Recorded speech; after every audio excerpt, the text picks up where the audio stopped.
So I hope I had the idea this morning to maybe do something a little bit different, which is that everybody hopefully has a copy of the text.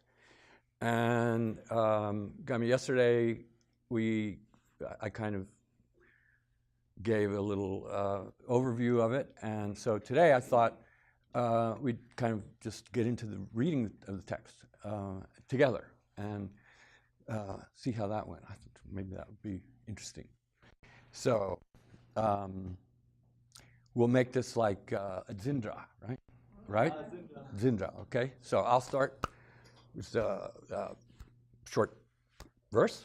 Sangye chedan sogi chonam la chanju bardu tani gyosu dagi choshe gibe sana drola penjir sangye drew bar show. I usually do 3 times, but 1 is enough. Okay, so I talked a little bit about the structure of it. We'll look at the book and a little bit sort of do a little bit in the beginning, but then I want to focus on one particular chapter which to show something about the structure of the text. Hi. How are you? Yes. Okay. So the first chapter, first page, doesn't have a number on it. It's page 3. Spiritual chapter title: Spiritual Lineage, the first chapter. So there is a sort of there is a sort of outline that Asanga himself includes in the text to sort of give you some kind of idea of how the text is put together. But I'm not really going to address that specifically. So let's start. The first thing he says here, he says, 10 topics serve to encompass the Bodhisattva's path of the great vehicle together with its result. So that's the overview of the entire text. And he says, here are the 10. And then he lists them. Support, marks, factions, superior attitudes, pleasurable states, birth, embracing the stages, conduct, and preeminence. So now, as I mentioned last night, there are 3 books, 3 sections. And the first section, which is sort of the, what should I say, the crux of the subject matter is book 1. It's kind of the doctrine. And that is all included in the first of those 10 topics, the one that's called support. So the first book is called The Support. And the rest of them are, in fact, the titles of some of the chapters in the latter 2 sections. But so that first word covers the first 3/4 of the text, all under the rubric of a support. And then he says, starting support, what is the support? And he interprets it in 3 ways. He says, the Bodhisattva spiritual lineage is a support. The initial act of generating enlightenment mind, generating bodhicitta, is a support, a kind of support.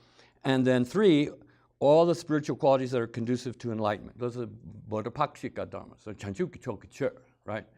So, all right, so let's look at, it says all of them he refers to as a support in different ways. So then, next page, why is that? He says, through depending upon and relying upon the spiritual lineage, gotra, a bodhisattva to be, at that point, becomes fit for and capable of attaining unsurpassed, true and complete enlightenment. And as we talked about the 3 vehicle thing, is not everybody has that lineage, according to this school. So that's a requirement. So that spiritual lineage is a support in that it's a capability, it's a potential, without which you cannot achieve enlightenment, okay? That's number 1, and that's the first chapter. In the second chapter, he says, through depending upon, same language, depending upon, relying upon the initial development of bodhicitta, then now you are a bodhisattva once that event occurs. Then you're able to apply yourself to generosity, apply yourself to the rest of the paramitas, morality, patience, effort, and so on. And the accumulation of merit and all the other entities that are conducive to enlightenment. And so therefore, bodhicitta itself, once it's developed, is a support in that it is the means of application to the practice. So you may cultivate virtues, and put it a different way, you can cultivate virtues without being a bodhisattva, but those virtues will not be virtues that lead to enlightenment. So in that sense, it plugs you into Mahayana virtues. So in that sense, it's a support. Okay, so that's chapter 2. And then the third one is those actual Mahayana practices. Through relying upon, depending on that very means of application to the bodhisattva practice, meaning relying on bodhicitta, a bodhisattva, no, I guess here the means of application is talking about those qualities that are conducive to enlightenment, will bring you, then applying yourself to them, will bring you to true and complete enlightenment. Therefore, the activity of applying oneself to the bodhisattva practice is called a support in that it brings to completion enlightenment itself. So using the term 3 different ways, the same term. So now we're going to jump, because from there, after having made that sort of introductory statement, then he starts talking about Rik.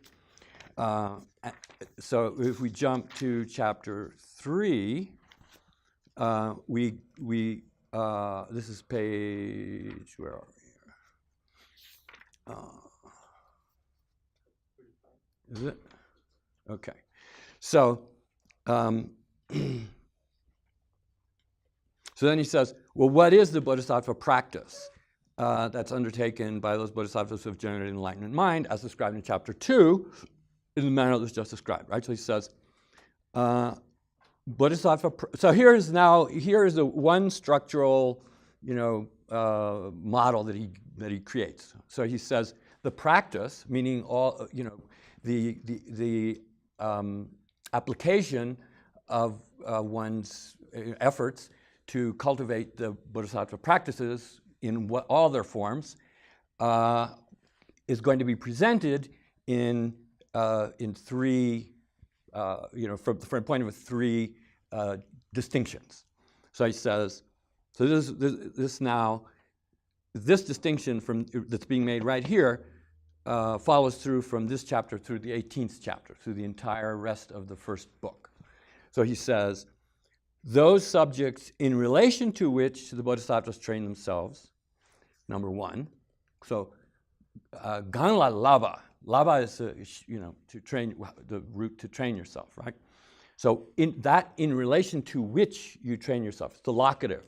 And so I'll explain what that means. It's sort of not obvious. Then the second one is the direct object, what you train yourself in, and that's what we understand typically as the practice, meaning the 6 paramitas and the 4 ways of drawing people to the Dharma, the doing obushi, and so on. So that's number 2, the manner in which they train themselves. And then number 3 is the individuals who train themselves. So at the very end of this whole section, then he sort of addresses the bodhisattva as an individual, as a person. And there's, there's this connection between the Bodhisattvabhumi and the Sutra Alankara, and the material is presented sort of in the same manner. So these are 3. This formulation is unique to the Bodhisattvabhumi, and this first one is very interesting. It intrigued me when I first sort of encountered it. So he says, what then are the subjects in relation to which bodhisattvas train themselves? And this is now chapters 3 through 7. And he identifies them as 7 subjects. I think in the Sutra Alankara, the same ones are collapsed into 5. But so what he's saying is these are kind of a reference point for your practice. They're kind of aims, and there is a progression to them. So it starts out one's own aim and others' aims. That's the first 2. That's what is of interest to yourself, rangdön, and what is of interest to you in relation to others, xiandön. That is chapter 3. I mean, chapter 4, rather. No, chapter 3. You see one's own and others' aims. And then the 4th chapter is the meaning of reality. That's the presentation.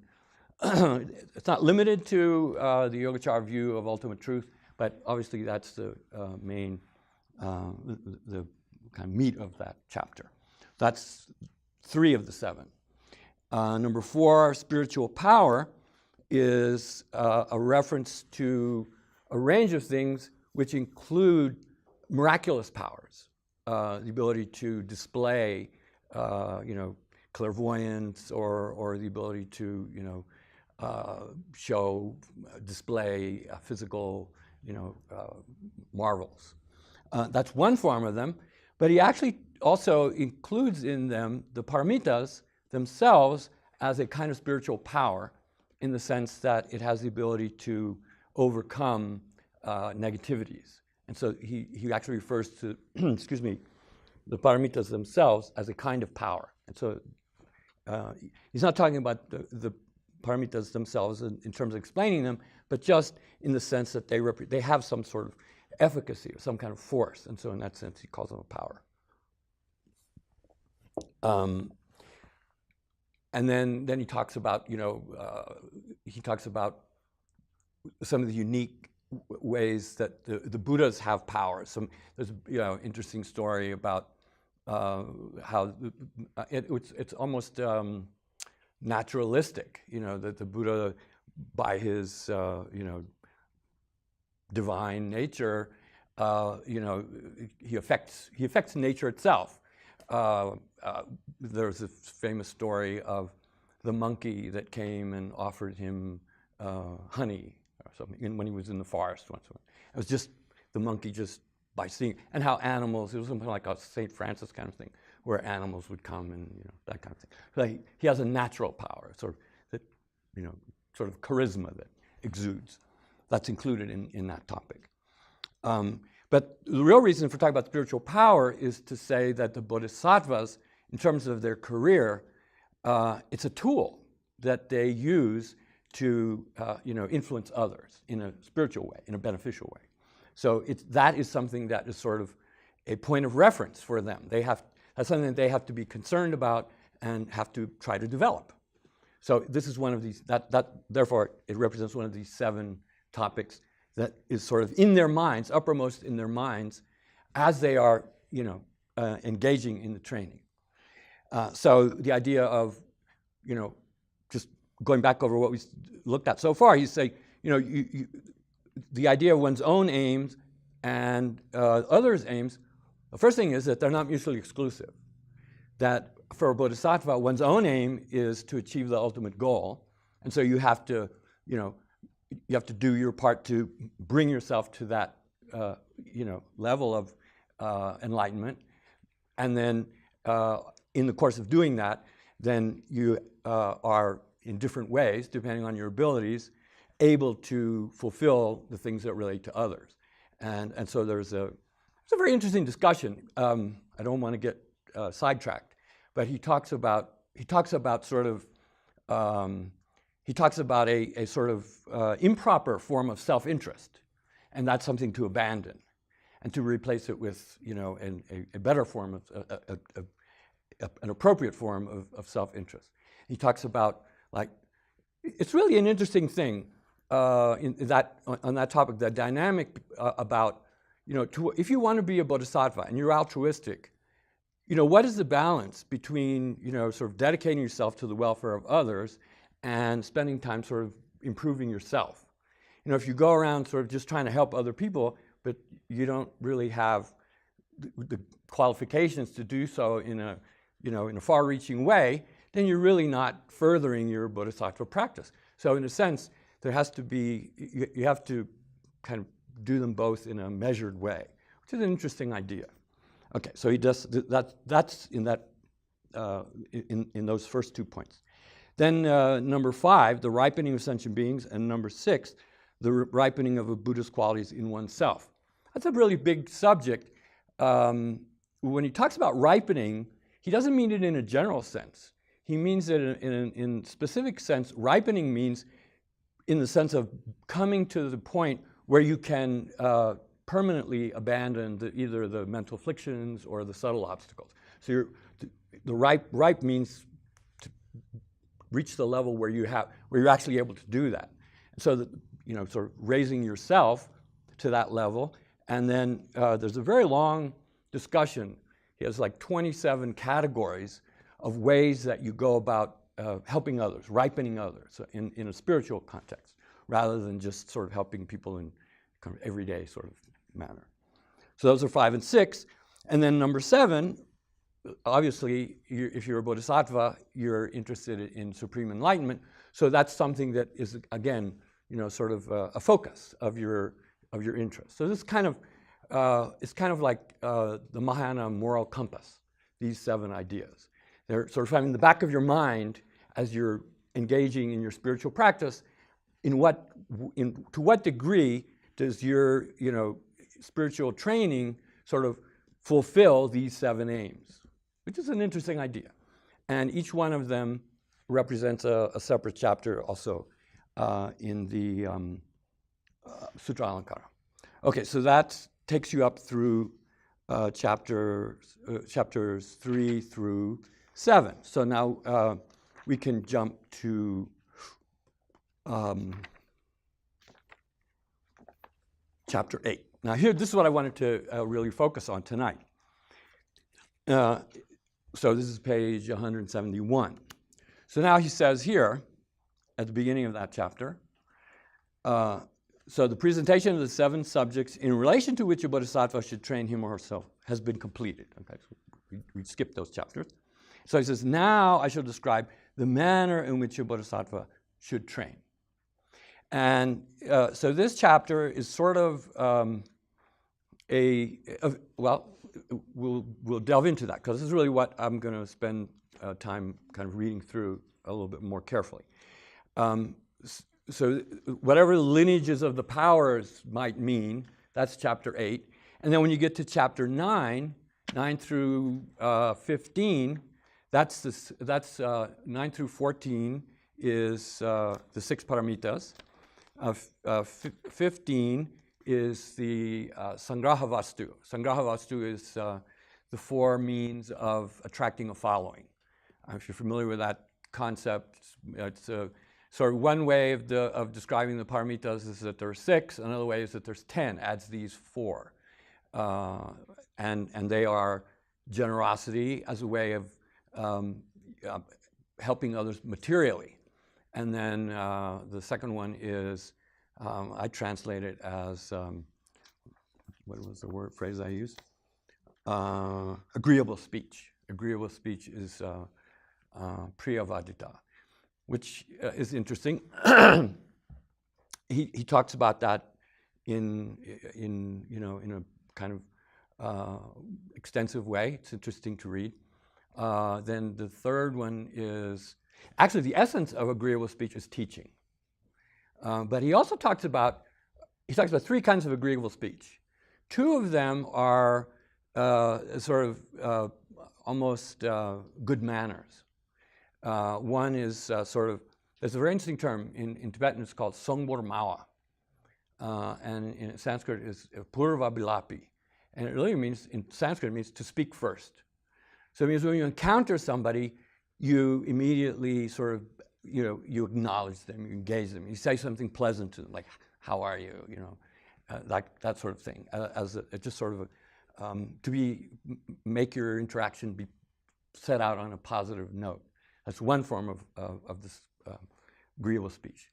And the second form, also sort of in this sort of everyday manner, is when you know something about the person that you encounter that represents something that is favorable in their life and in their family, or their upbringing their children, that you go out of your way to acknowledge it.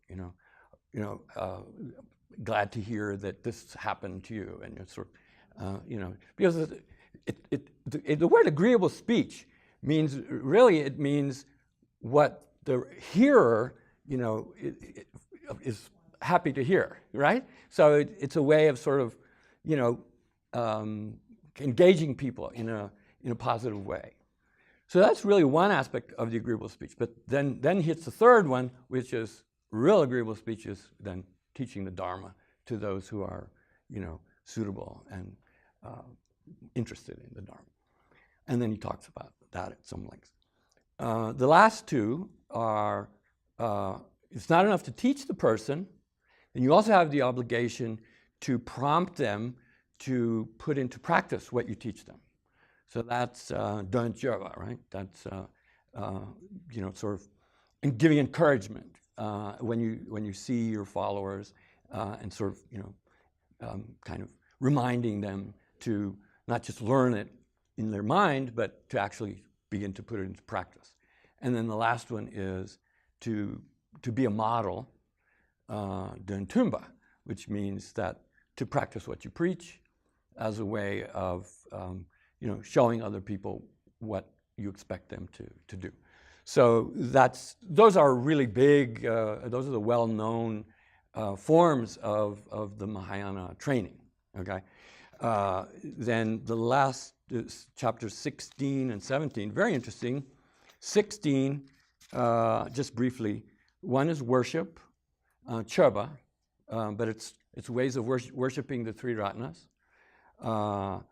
Service is how to honor your teacher, how to conduct yourself in relation to a teacher. And then the fourth one is the immeasurables, the four, loving kindness and compassion and equanimity and joy. And there is a very famous description in here about compassion.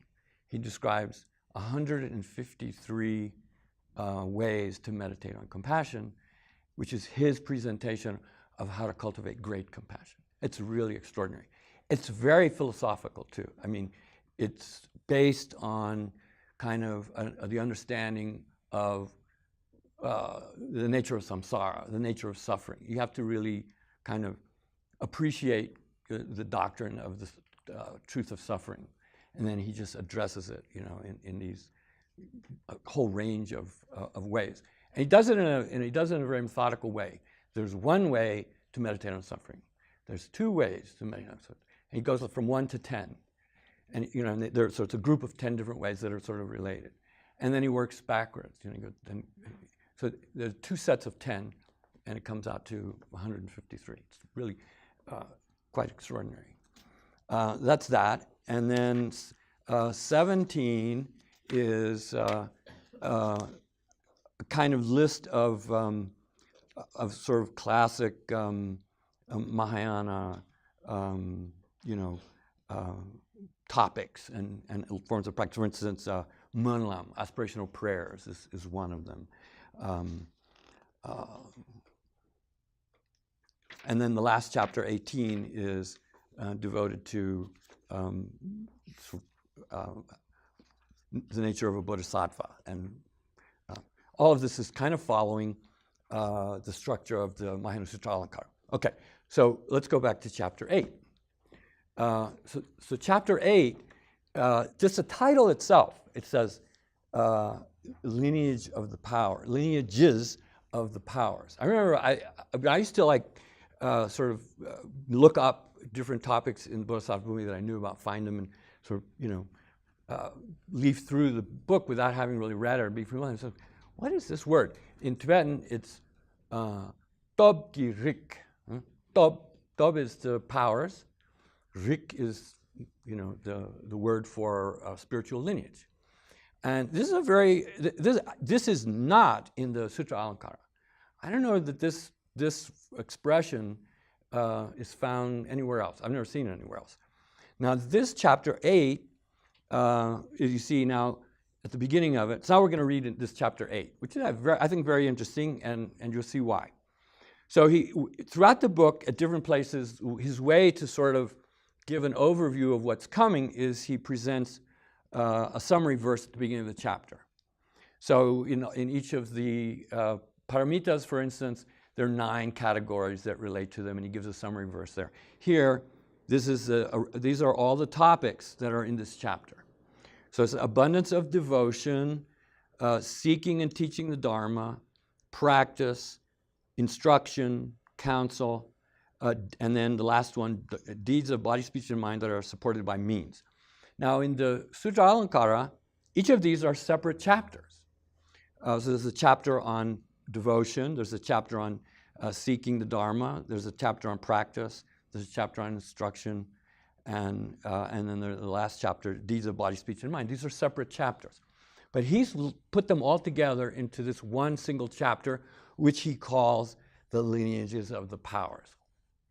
Why? What does that even mean? So we'll get to it. The first thing is that I want to talk about is this very first word, devotion. Okay, this is very interesting. Okay, so this is in Tibetan, merba. Okay, and I looked it up in several translations. This one, which you may know about, or you may not like, you may like, I don't know. This is the one from Columbia, the American Institute of Buddhist Studies. Came out not so long ago. It's called, this is the group that Professor Thurman sort of oversees, and he calls the Mahayana universal vehicle. Discourse literature is translating Alankara, so whatever. He doesn't even say Alankara. But anyway, this is his translation, and it includes Vasubandhu's commentary to it, which is an important work. So he calls it faith. He calls Merba faith. I looked Karl Brunholz in his book on the Uttara Tantra, right? The last chapter, the fifth chapter, is Merba, the title Merba, or Merba is the main topic in that fifth chapter. It's about the pinyin of the topic, Dejijegme Nyingbo, and then the pinyin of having Merba for that doctrine. And he translates it as faith too, which I disagree with. Today, is Nico still here or no? I guess he left. He gave me, the Dharma Chakra group. They have a new translation, I guess, fairly new, Sutra Alankara, excuse me. And they translate it as inspiration. I think it's better, but anyway, I don't like faith, and I'll tell you why, okay? So here, it's a separate topic, a separate chapter in the Sutra Alankara. There are about, I don't know, maybe 15 verses or so, and it's talked about. It's basic, the main notion is to have whatever Merba means for the Mahayana. That the Mahayanist, someone who wants to, set out on Mahayana, should have something, whatever Merba represents, towards the Mahayana tradition. Okay, so here Asanga says, at the very outset, a bodhisattva who's desirous of training him or herself. Again, this him or herself is not original. I just, it's a way of trying to avoid the masculine use of pronouns. So the bodhisattva who wants to train him or herself in the training must become, and then he lists all these things that are in the summary verse. The first of which is they must be one whose devotion is abundant. Okay, so let's look at that. That's the first one on the next page. So this is Merba Mangwa. Merba Mangwa, okay? So now here, this is what I love about Asanga's work and the commentarial tradition in the Indian text, is that you run across, you get these terms, and then you'll find their sort of gloss of the term or description of the term. I don't know, necessarily call it a definition, but sort of their, way of presenting what the term means. And that's very important. If you're going to translate it, you should know what it means, right? So here he says, here, and this is the key phrase, a bodhisattva becomes endowed with, and then there are three terms here, certainty, and eagerness that is preceded by faith, and that is a clarity of mind toward 8 objects of devotion. So let me see. What does he say here?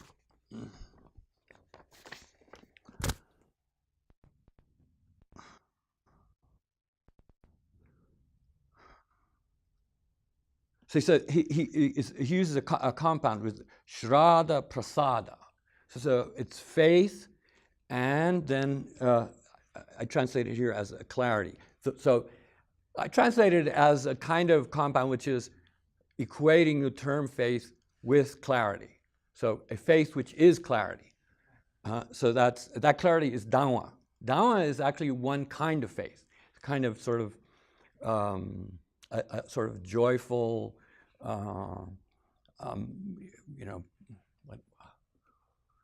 almost purity of mind towards some subject, a religious kind of feeling of acknowledging, reacting to some spiritual point. It's really the quintessential Buddhist idea of what faith represents. So he says, so the faith that is a clarity of mind, but it's the key word is here that this whatever this word merva is, it's preceded by faith. It's not faith. It's it is sustained by faith. Faith is sort of a precursor for it, but it's not faith. It's what it really is it's a sense of certainty and eagerness. And those two terms here are nischaya, right? Nischaya is ngeva, right? Ngeva, so that sense of sort of certainty and conviction about something.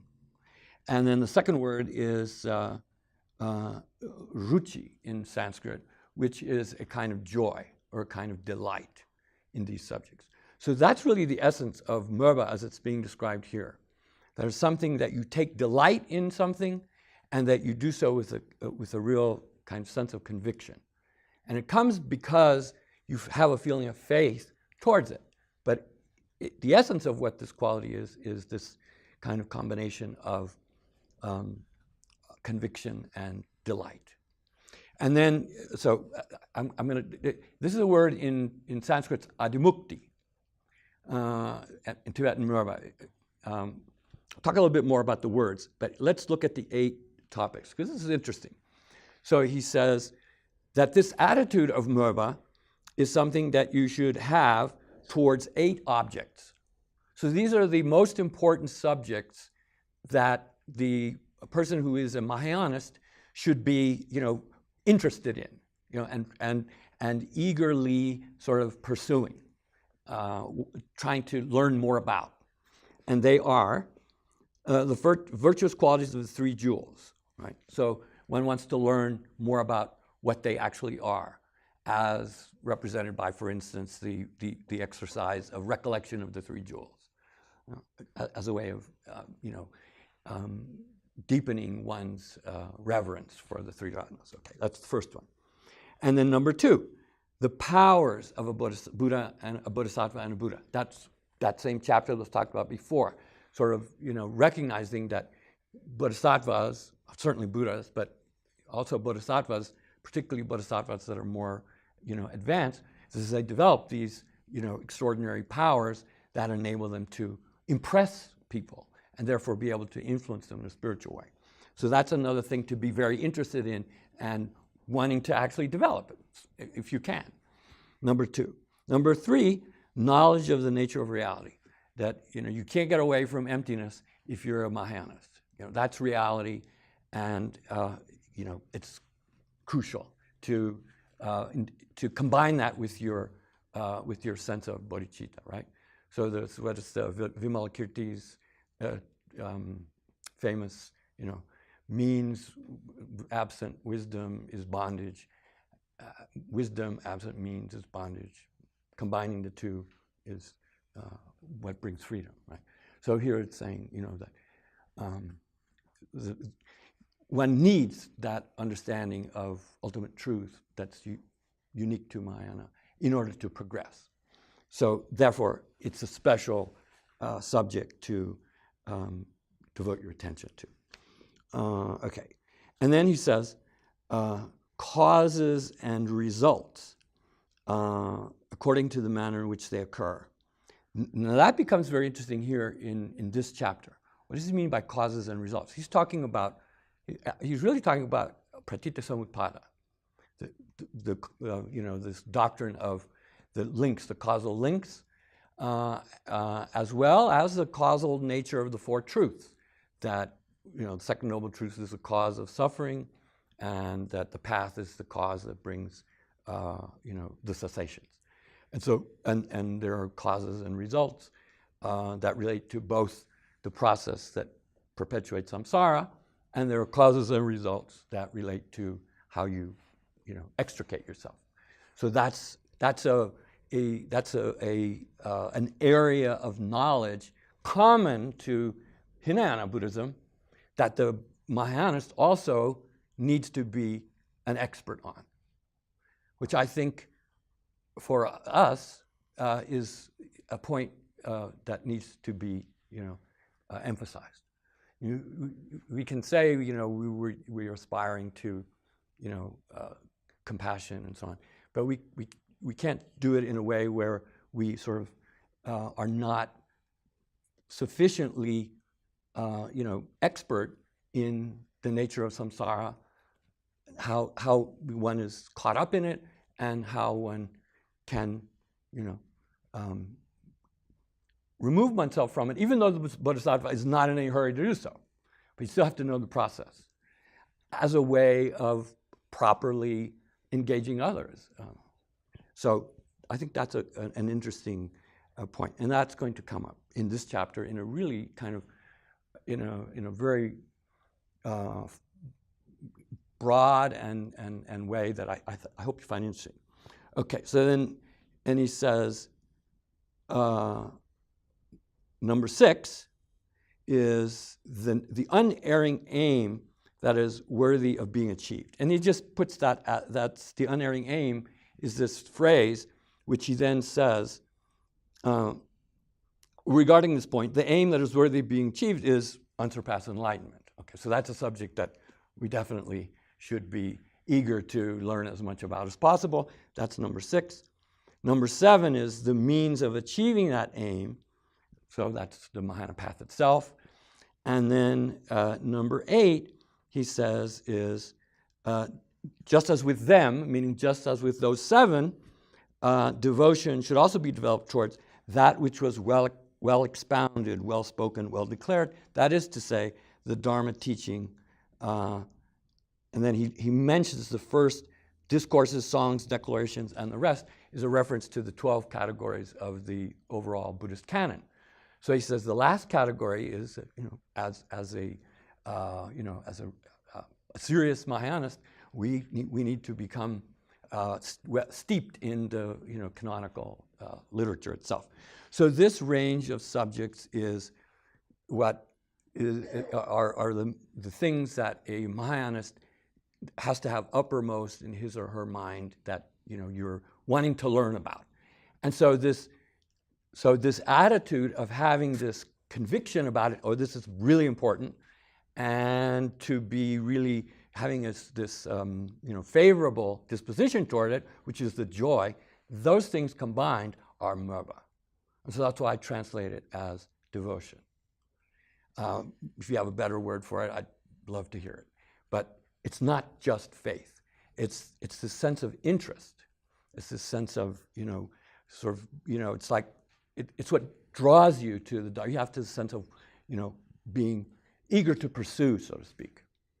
Okay, so that's here, why I sort of spent a little time on it, is I wanted to really address this term adimukti in Sanskrit, merba in Tibetan. Now I'll give you a couple of other examples. So there's another use of the term that, well, let me just say this. Within the category of mental states, in the 5 skandhas, particularly the 4th skandha, which talks about all the basic mental factors that are important to be knowledgeable about. Adimukti is not present. It's not one of them.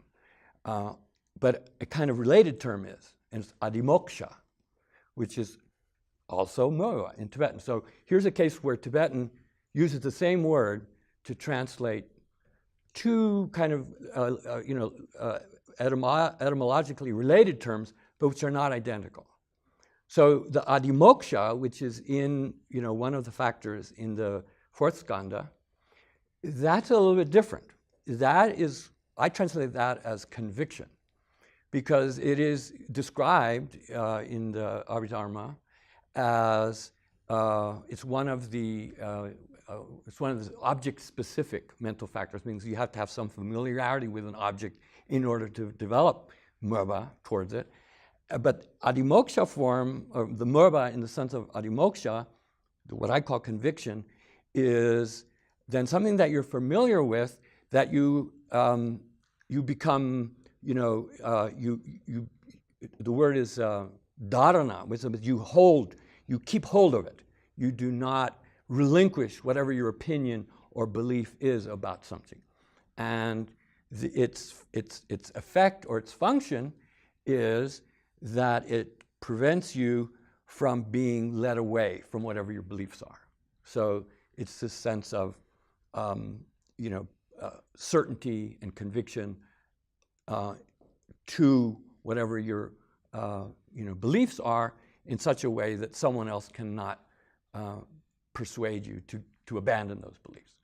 So that's a little bit different from the merba, which is this kind of interested attitude towards spiritual subjects. So there's a different, sense of the same Tibetan word, but which is, in Sanskrit, not identical. Okay. Now there's another example. Okay, so I come at this basically from Tibetan, so I was trying to, get a grasp of the terminology, and it's really through the Sanskrit that I was able to become a little bit more clear about it and sort of make some distinctions. So then there is this term möbetjöbesa, right? And this is in the path system, the sometimes called path of preparation, right? Is prayoga marga, jorlam. So the stage in the path where you have attained shamatha and you're beginning to practice vipassana, genuine vipassana, and you're doing it jointly, and you're developing your understanding of emptiness from the level where your understanding of ultimate truth, whether it's the selflessness of the person or whether it's your understanding of emptiness, it's going from a merely conceptual understanding to a form of gomjungishira, right? A form of understanding where you are becoming more intuitively aware of what that is. And you're sort of bringing yourself to the point where it culminates in that direct realization. So that's jorlam, starts with vipassana and reaches its culmination when you achieve the direct realization of an arya. Okay, so a synonymous term for that path is möbetjöbesa, the path in which your conduct is governed by adimukti. So the sense of the term is that you do not yet perceive reality, and yet you have your belief and your certainty about reality is what sort of sustains your practice. That's the best I can do with it, but it's a different sense of that word. It's a different context of using that word, adimukti. Okay. Now there's another one, which is, I think, also instructive. Okay, so here we're going to flip to the end of the book, the last chapter, which starts on 621. And this is now talking about Buddhahood. Chapter 5 deals with Rupakaya. It talks about the physical attributes, the 32 major marks and the 80 minor marks. And then when we get to 6, this last chapter, we get into the mental qualities. So the first is the 4 kinds of purity. He talks about that for 1 page, and then you flip over to the next page, 622, he talks about the 10 powers. And this is probably the best, in my understanding, especially in the Tibetan tradition, this is the best overview of the 10 powers. He covers it for, how many, he spends quite a bit of time. Let's see.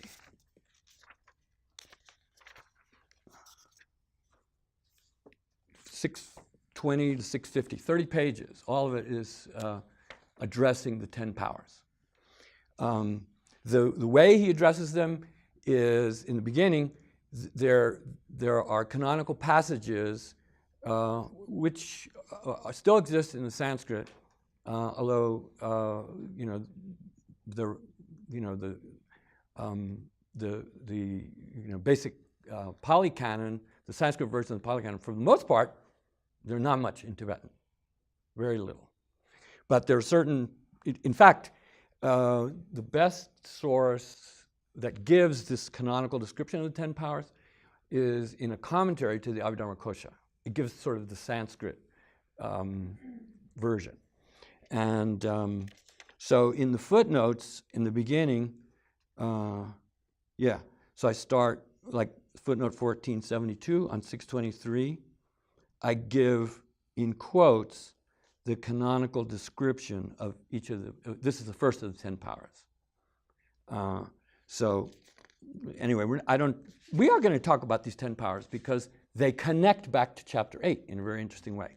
But here, I want to talk about, in particular, the power on page 630, which is Merba. Okay, the Tibetan for this is, here, look at footnote 1497. Merba natso kimbeto. Okay, so here's Merba, same word. If you look at the Sanskrit, nana means diverse, right? Many different kinds. Adimukti is this term. So it's saying that one of the 10 powers of a Buddha is then the power, the bala is a power, one of the 10 powers, which is a kind of knowledge, jnana, right? So jnana bala, it's really, these are 10 powers that are forms of knowledge, powers of knowledge. And in this case, the power of knowledge is relating to the diversity of adimukti that becomes evident among people. Okay, now this use of the word adimukti is the same basic meaning as it was being described in the beginning of chapter 8, except it's more generic. Okay, it's not specific to Mahayana, it's not specific to any particular religious view even. So here, now here he only gives one sentence to talk about it, but a lot in it. So he says, I translate. Now here I translate, because it is generic, I translate it not as devotion. Oh, wait a minute. Let's see. No, this is 14. No. Okay, here's that word ruchi. Look at, it says, so the lesser, moderate, and great forms of admiration. Okay? And then I footnote admiration to say that's ruchi. That's the term that he uses in the 8th chapter to call adimukti the two main things, one being a kind of joy, a kind of delight in a particular subject, the other essential quality being a kind of conviction. So here it's saying the lesser, moderate, and great forms of admiration that are preceded by faith towards others. And this is a very, very specific meaning. In Buddhist, in Abhidharma, the path system, there is a description of types of practitioners, 2 basic types, Debe Jendrang, Chökyi Jendrang. Right? Debe Jendrang means those who proceed along the path mostly on the basis of their faith. Right? And then there's Chökyi Jendrang, which means those who proceed on the path based on their own knowledge that they derive of the Dharma. So they're not satisfied with what someone teaches them.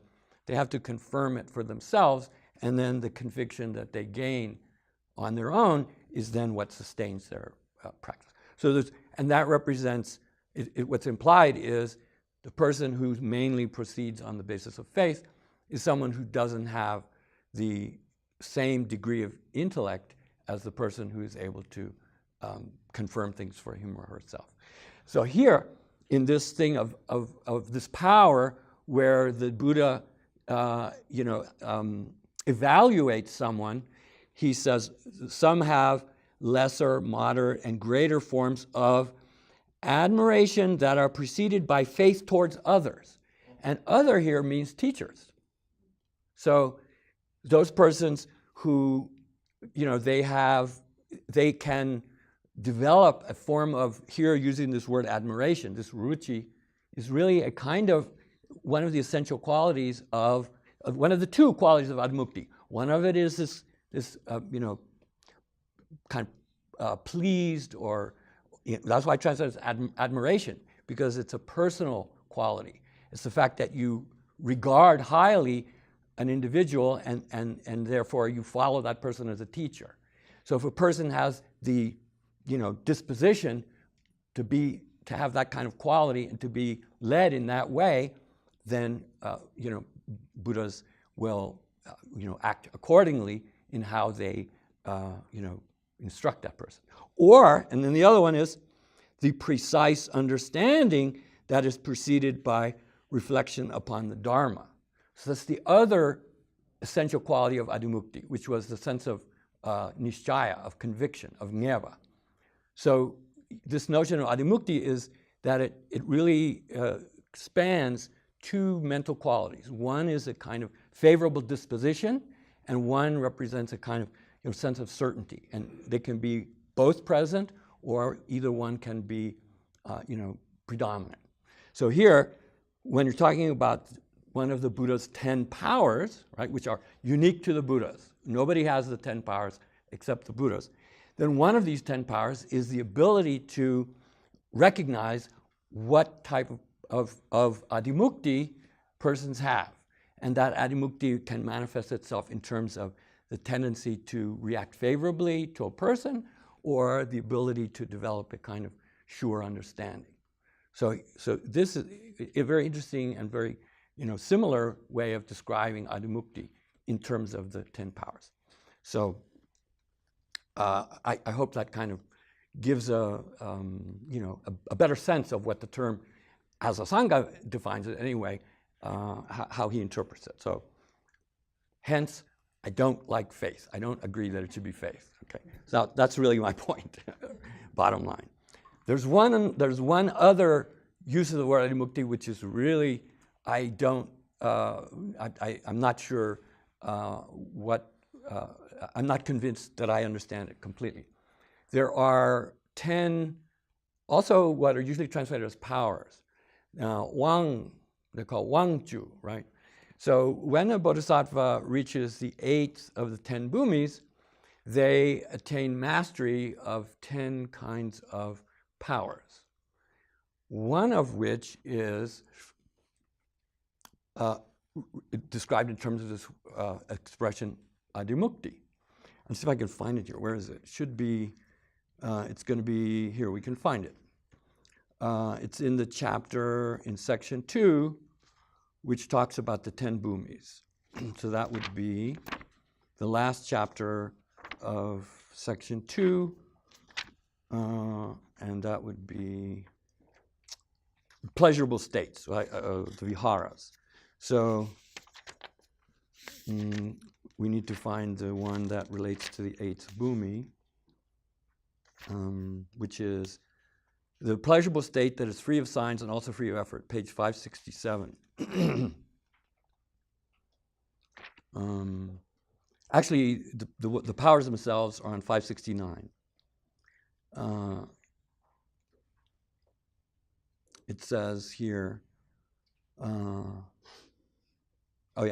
the end of the first paragraph on 569, the last sentence says, the way in which the Bodhisattva has been urged in this manner develops knowledge using immeasurable varieties of bodies and his attainment of the 10 controlling powers. I call them controlling powers to differentiate them from the powers in the chapter on powers.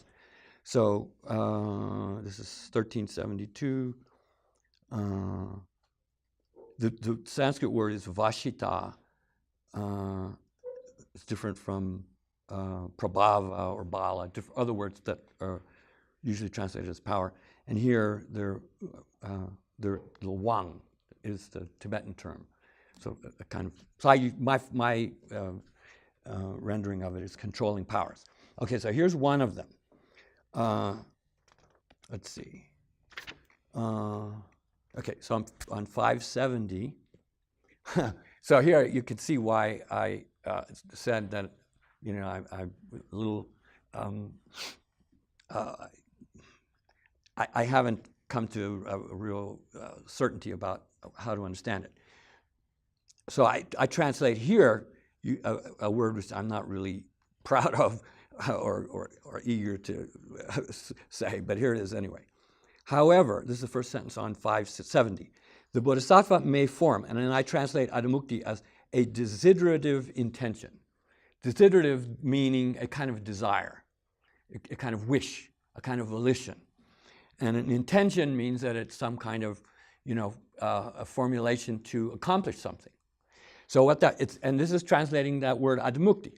And what he says that the Bodhisattvas, once they reach this 8th bhumi, they have very extraordinary powers. And this power is, however the Bodhisattva may form a, quote, desiderative intention towards some particular substance, that substance comes into being in exactly that form and not in any other. Okay, and that's really all he says to describe it. But it comes from the Dashabhumi Sutra. The Dashabhumi Sutra is a very important Mahayana Sutra, which is actually a chapter of the Avatamsaka Sutra.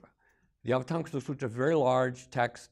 It's translated, I think it's Shambhala, it is a Shambhala book, called the Flower Ornament Sutra. One of the chapters, I forget which one it is the 10 stages. And it has become sort of a sutra in its own right, even though it's only, well, who knows what it was originally, it was a separate text or not. Anyway, that's the classic text on describing the 10 Arya Bodhisattvabhumis. And these 10 controlling powers that are achieved in the 8th bhumi, this is a classic place where they're described. Okay, so here, footnotes 1378. This is known as controlling powers over intentions. I left out desiderative. So adimukti vashita. And then, so here DB is an abbreviation of Dashabhumi, the 10 Bodhisattva stage sutra. So so I'm giving you the language that's in the sutra to describe this particular power. It's the ability to display all the world realms as filled with Buddhas. So meaning that if the Bodhisattva wishes to manifest a world filled with, you know, emanations of Buddhas, just by wanting to manifest that, you know, display or that sort of, you know, thing which people can perceive, the mere wish to do it has the ability to manifest it. Now here I gave another source. This MSA VRBH is Sthiramati's sub-commentary on the Mahayana Sutra Alankara, because there's a brief reference to them in that text as well. And Sthiramati describes it a little bit differently. He says that if the Buddhas want to, or Bodhisattvas want to turn earth into gold, for instance, or water, or anything, just by thinking of it, they can cause it to appear. So that's a little different idea of adimukti. It has a sense of, you know, wishing, that sense to it, but it's a kind of whole different ball game. It's kind of some kind of magical ability to, you know, manifest things at will, so to speak. Anyway, that's another example of using this term adimukti. It has other appearances in the literature well. But anyway, we can go back to this more sort of conventional idea of, being a kind of a down-to-earth way of thinking of it. It's like the things that we sort of are naturally drawn to take an interest in, almost like hobbies, like that sense of, oh, I like to do this. That's really the essence of adimukti, that, something that you find interesting and something that draws your attention sort of naturally, and that you find rewarding and something that is fulfilling almost. So here it's using that sort of psychological impulse and applying it in context of towards the Dharma, especially here in Mahayana Dharma. So that's really what adimukti is. And I don't think that's faith. I think that's more, it's something related to faith. Faith sort of, is the source that, brings it out, but it's kind of something that follows on faith. Okay, I think I've beaten that one up enough. All right, so that's one. Now, that's a whole chapter of the Mahayana Sutra Alankara. Now we go to seeking the Dharma, okay? How many are there? Like seven, there's seven topics in this chapter. Now I want to say something about the chapter as a whole, because already eaten up most of the time. The rest of these things, what this chapter really is it's sort of a kind of a formulation of what the Bodhisattva way is. Not in terms of practicing the paramitas, but sort of a different formulation of what the Bodhisattva way of life involves. So it starts with this adimukti. You have to really be drawn to it, want to pursue it. And then based on that, the next thing is seeking the Dharma, wanting to study, okay? And so he talks about this. And this is another chapter in the Sutra Alankara. But here, Asanga lumps all of these together, and taking them collectively, they give you a sense of the overall, what the Bodhisattva is engaged in a different sort of formulation. Okay, so seeking the Dharma is basically that. It's talking about studying, learning about the Dharma. And here he says, the first thing he starts out to say is, he says, the most important thing is, in brief, a Bodhisattva seeks the Bodhisattva collection, okay? I don't think I mentioned this last night. The Bodhisattvabhumi is described by Asanga himself. Sort of one phrase that he uses to talk about the book is he calls it Chanju Sembe Dener Ki Mamo. Okay, Chanju Semba means Bodhisattva. Dener means Pitaka. Bodhisattva, Pitaka. Mamo is Matrika. Matrika is a term that comes from early periods. It was used to describe the early Abhidharma formulations. Kind of the things that many people think is boring about Abhidharma, the lists of all the important topics. He's using the term a little bit different way, and actually in the introduction, if you read my introduction to the text, I give quote passages from the Yogacara literature where he specifically defines Matrika. He describes Matrika as what is it? Instruction, right? Damnak, okay? Damnak, a collection of Damnak, and specifically he refers to it as Ngedungi Damnak. So within all he recognizes that in the Mahayana literature, some of the teachings are provisional, some of the teachings are definitive. So the Matrika, in his use of the term, is extracts from all the Mahayana literature that represents, the ultimate correct understanding of the Mahayana, system. So this Bodhisattvabhumi is that. It is a collection of all the, sort of instructions that are found in the entire Bodhisattva Pitaka. The Bodhisattva Pitaka, within the formulation of 12 categories of Dharma, is a category called Vaipulya. extensive treatises, large works. So that section in particular is recognized as works that are exclusively Mahayanistic. So the Bodhisattvabhumi is the essence of all the Mahayana sutras. Okay, so here, now he's saying, you really need to actually, you can start with this book, but you really need to seek the Bodhisattva collection of scriptures. 173. So, and then but he doesn't stop there. He says, a Bodhisattva seeks the Bodhisattva collection, right? So that's the Mahayana sutras, and also seeks the listener collection. So a proper Bodhisattva is obligated to be knowledgeable in, the Hinayana canon as well. Why? Because if the Bodhisattva encounters someone who has the Hinayana lineage, then he should not teach that person Mahayana. He or she should teach that person the Hinayana canon. And if he doesn't know the Hinayana canon, he won't be able to do it. So that's part of his, what he needs to become knowledgeable about. It doesn't stop there. Also, the outer bodies of teachings. The outer bodies of teaching means non-Buddhist religious traditions.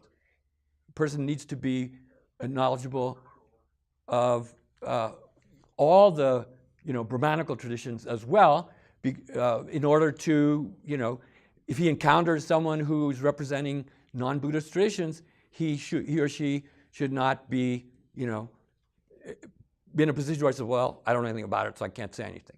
You need to be conversant of Buddhist and non-Buddhist.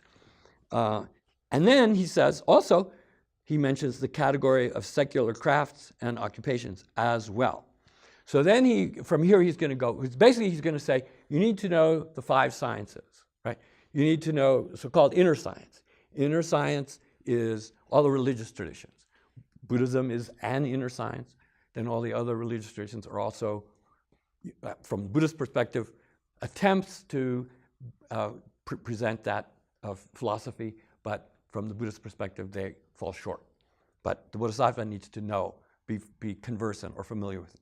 Then you need to know Shabdavidya, you need to know language, you need to know grammar, you need to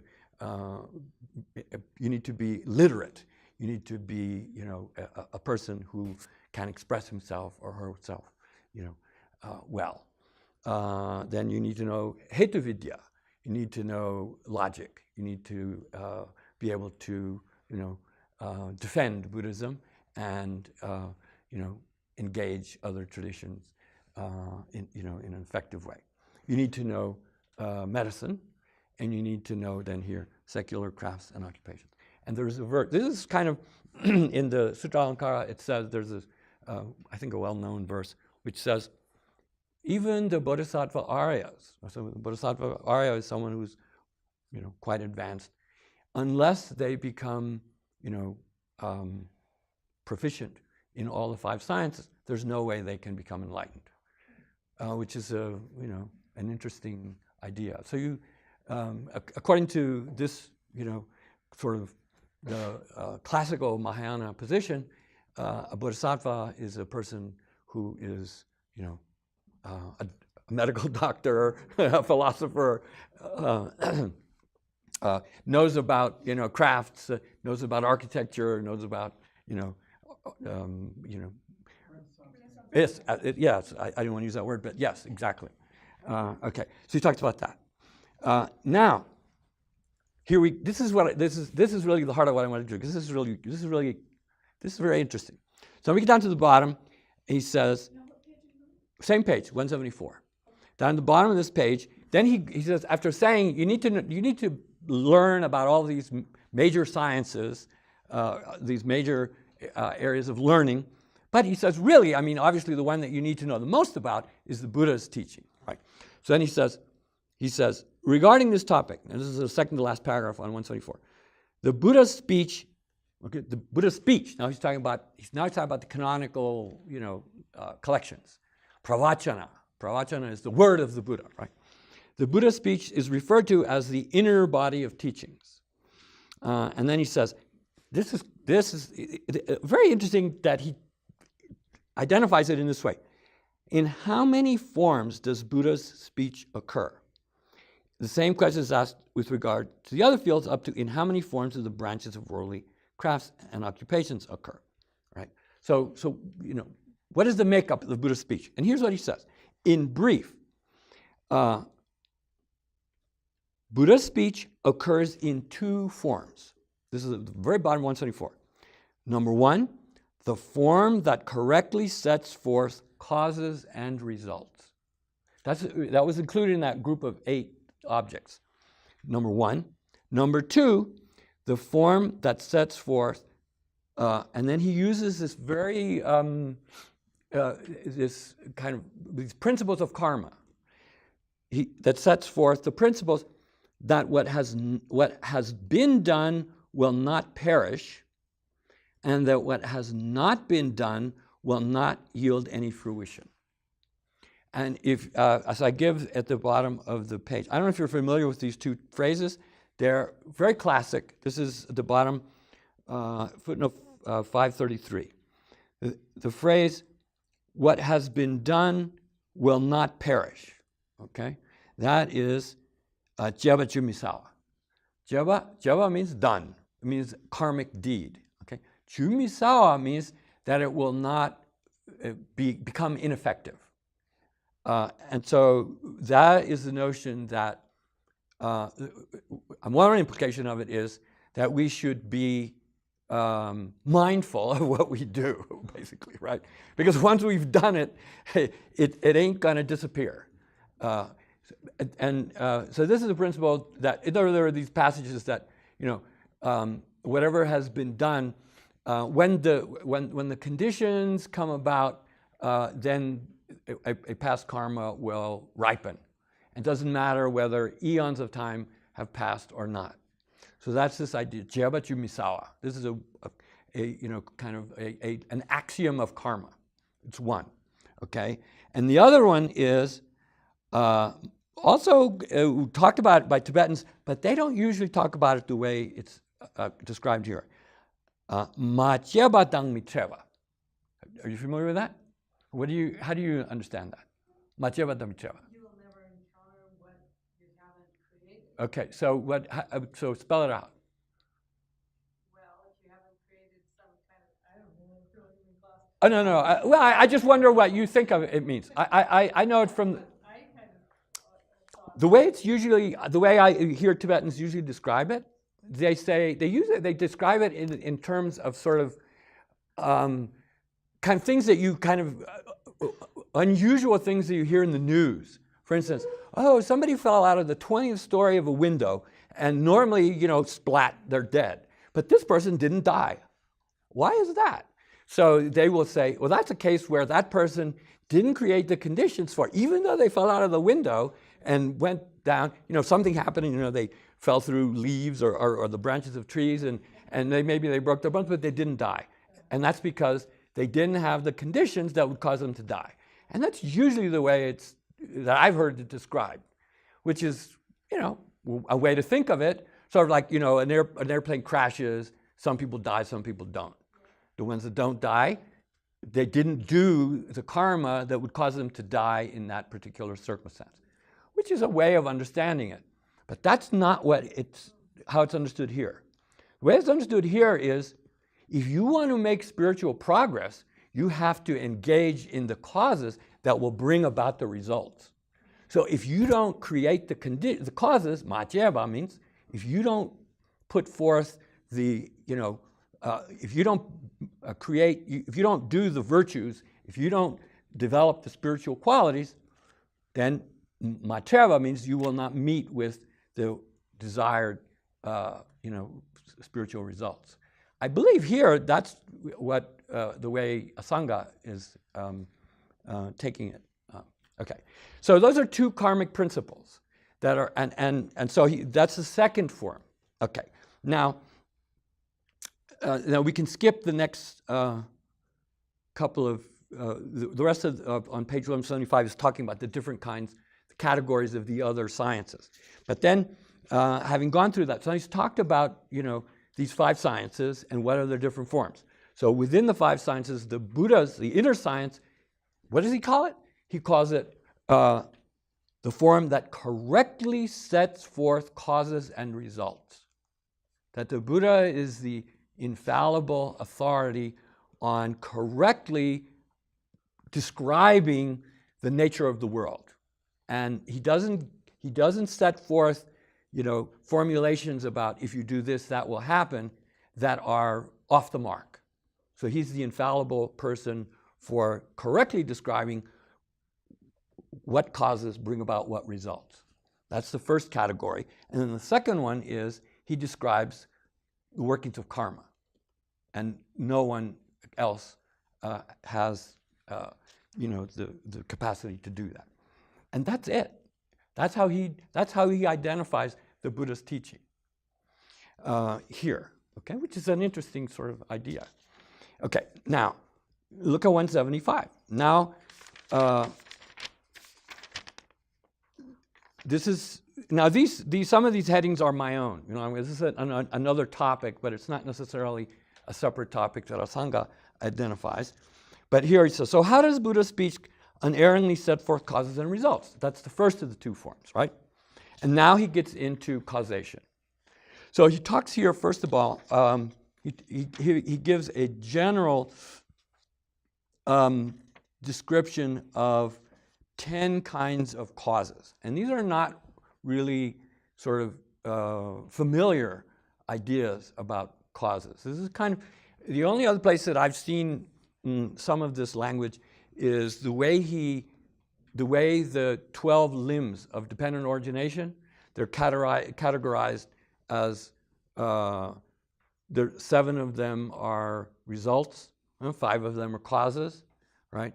What is it? Was it 5? I think, yes? Yes, Seva Lemba are causes, and Amarikpa Duchigile are causes. Must be another one somewhere.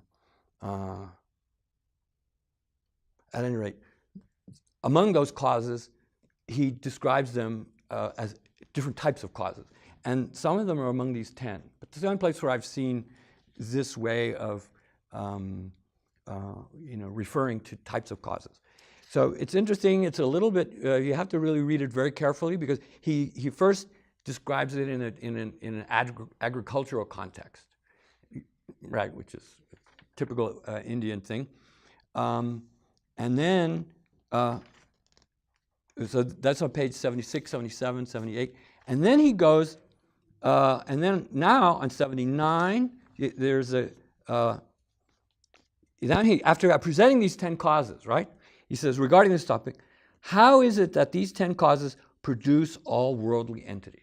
Okay, so now he's saying, how can you understand this formulation of 10 types of causes in the context of how samsara, unfolds? And then, and so he talks about that. And then on page 181, then he refers to the elements in the 12 limbs, right? You see in parentheses or in quotations: ignorance, formations, consciousness, name, and form. So he's talking about the Lukjung form of the 12, starting with ignorance, ending with old age and suffering, the process of affliction. And then on 182 and 183 and 184, he does a reverse. So it says the process of purification. So all of this is, again, causes. So you need to understand sort of the basic categories of causes, and then you need to understand them in the context of how samsara, is set in motion, and how samsara is, stopped. So that's causes. And then he goes on 185. Believe me, we haven't got to the punchline yet. 185, he talks about results. These are the 5 main karmic results. You can. I won't go into them here, or I'll keep you all night. But anyway, this is him saying this is the area of the Buddha's teaching that deals with causes, right? Correctly explaining causes and their results, right? So he says, okay, so now he's put that aside, and now he goes to then 188. Now seeking learning. Okay, so seeking learning here. Now he's going to address the formulation that you may know as Te Sam Gom, right? Teba is learning. Teba is what you literally listening, and is hearing the Dharma for the first time, sort of taking it in. So the correct manner of seeking learning, right? I guess I won't go into that, but he talks about how to go about doing that. And then on 190, he follows up and says the motives for seeking learning, right? And then, he talks about that the Mahayana doesn't seek this learning just for himself or herself, but within the context of, the Mahayana goal. Okay. Then he talks about teaching the Dharma, and he talks about, what is in Vinaya, for instance, there are a whole lot of rules about how Dharma should be taught, and then that the teacher should, not teach in a confused way, but teach in a way that is easily understood, and so a whole bunch of ideas about that. Okay, and then let's see. Did I miss something?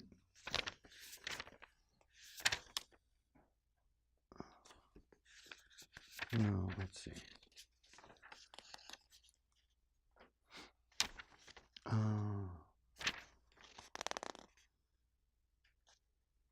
Yes, I did. What happened here?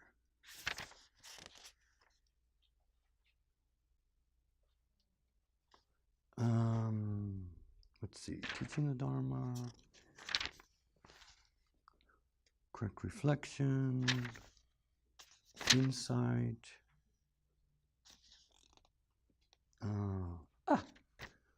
What happened?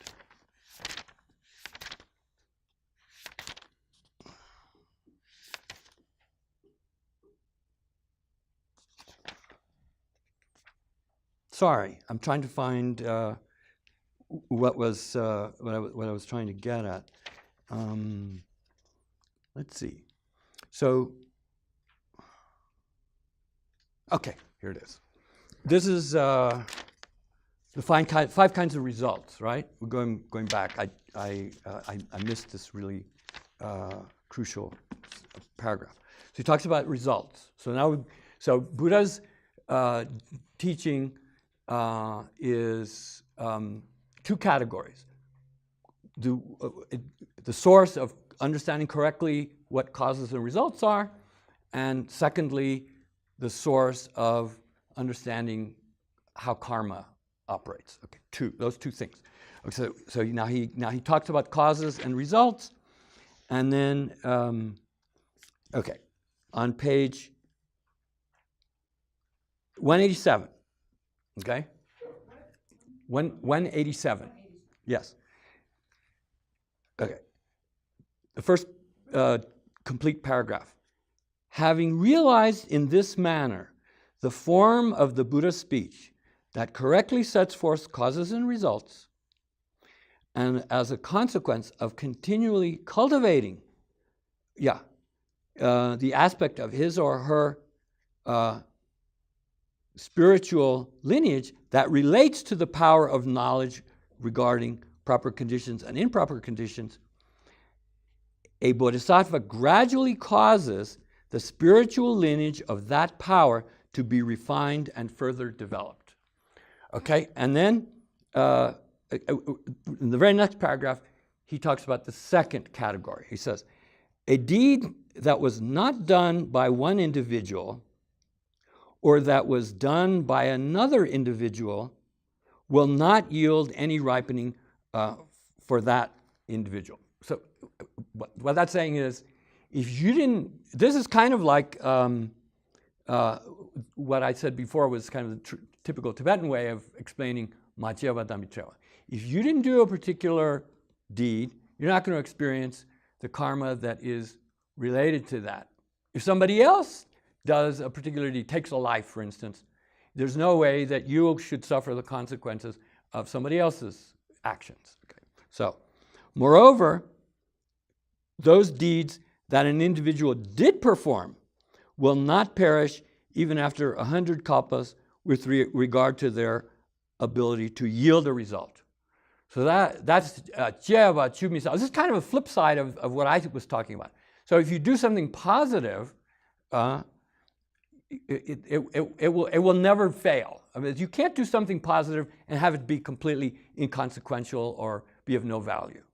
So you should be confident that your actions have consequences, both in a good sense and in a bad sense. So it says, having realized in this manner, as set forth in the Buddha's speech, that what has not been done will not yield any fruition.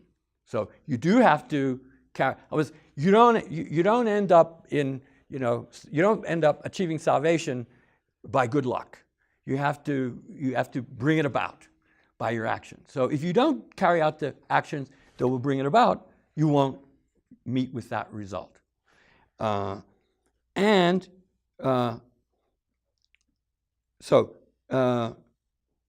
realized that what has not been done will not yield any fruition, and what has been done will not perish. So it works both ways, in a good sense and in a bad sense. If you do something, immoral, you can't think that somehow it will, not, have any consequence. So he says, okay.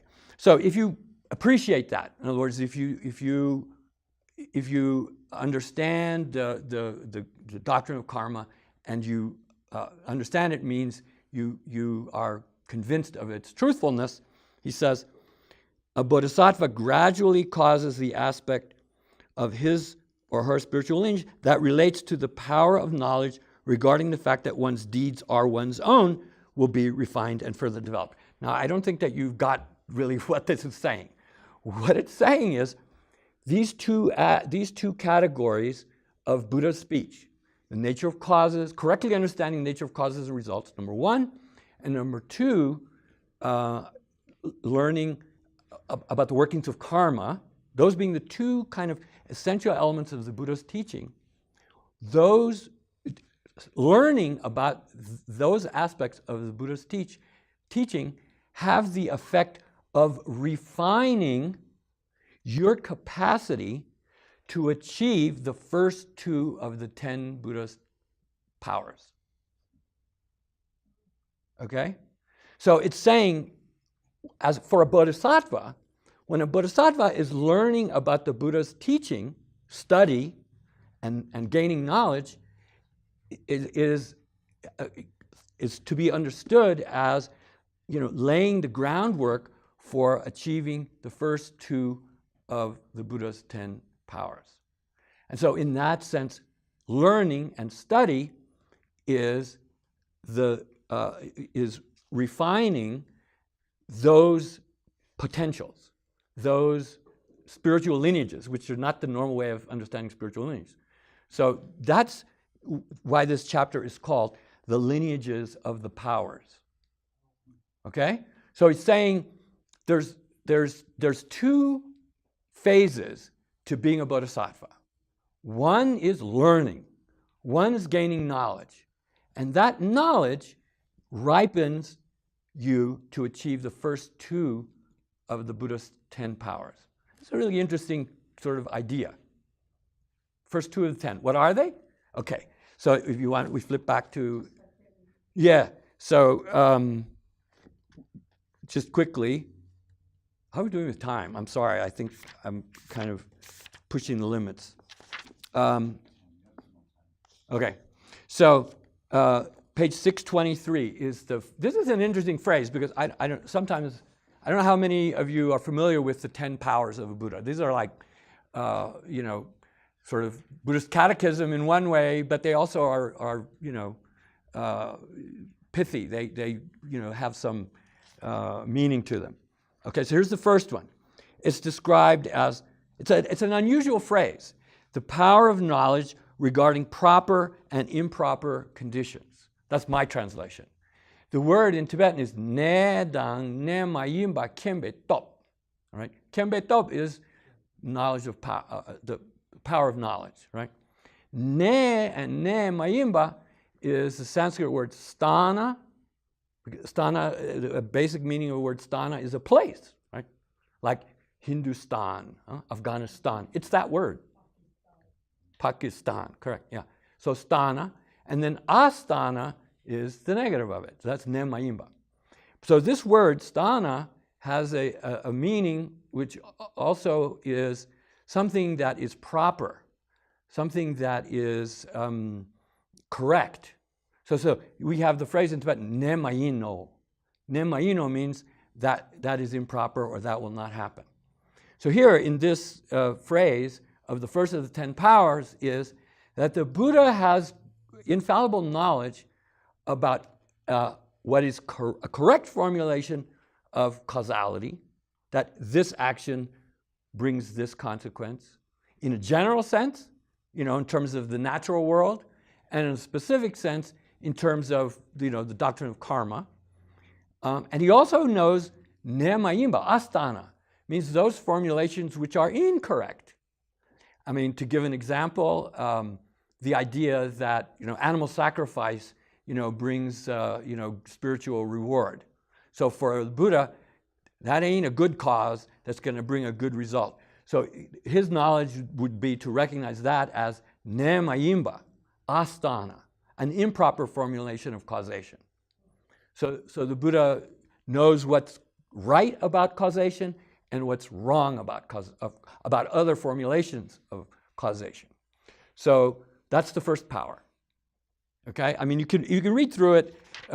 This one is described in 2 or 3 pages using all the language of the canonical formulation of this power, but that's the basic of it. So gaining knowledge about the Buddha's teaching leads, number one, to it ripens, it develops the potential to attain this kind of knowledge.